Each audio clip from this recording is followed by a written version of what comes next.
اس کے بعد آ رہی ہے انشاءاللہ عید.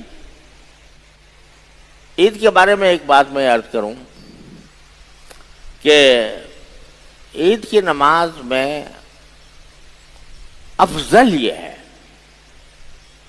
یعنی ساری زندگی حضور اقدس نبی کریم سرور دو عالم صلی اللہ علیہ وسلم کا معمول یہ رہا کہ آپ نماز عید صبح کو جلدی پڑھاتے تھے، یعنی اشراق کا جو وقت ہوتا ہے نا، جب سورج طلوع ہو جاتا ہے، اس سے ذرا بلند ہونے کے بعد پھر سویرے آپ عید کی نماز پڑھا دیتے. ساری زندگی یہ معمول رہا عید کی نماز میں.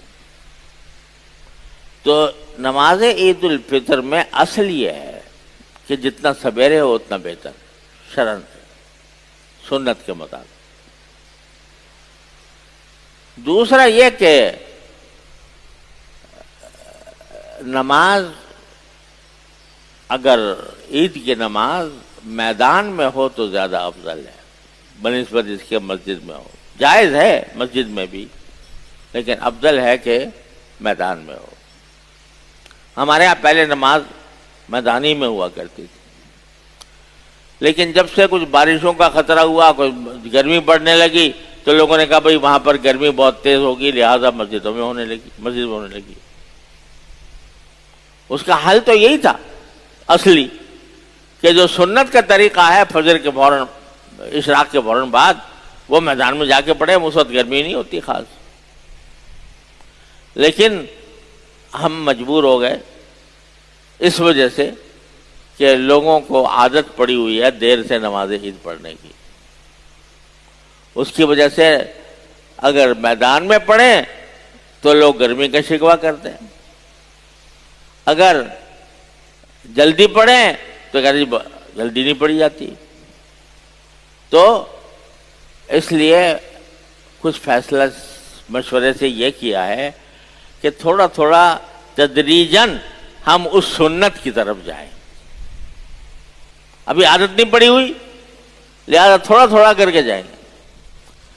اب نماز ہو رہی ہے، ہمارے پچھلے دنوں دارالعلوم میں نماز ہوتی ہے 8 بجے. اب 8 بجے چکاچی دھوپ ہو جاتی ہے، اور اس میں لوگوں کو دھوپ کی تکلیف ہوتی ہے. تو ہم نے اب رفتہ رفتہ کر کے کوشش یہ ہے کہ رفتہ رفتہ اصل کی طرف چلے جائیں، اپنی عادتوں کو رفتہ رفتہ تبدیل کریں. اس کے لیے اللہ کے نام پر یہ طے کیا ہے کہ تھوڑا تھوڑا ہم پیچھے لے جائیں گے نماز کو. ہمارے ہاں پہلے 8 بجے نماز ہوا کرتی تھی، اب انشاءاللہ اس سال عید الفطر کی نماز 7:45 بجے ہوگی یہیں مسجد میں، اور 7:45 بجے ہوگی.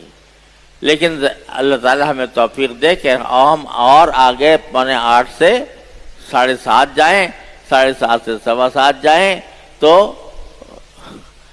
سنت کے قریب پہنچ جائیں، اور پھر جا کے میدان میں پڑھا کریں.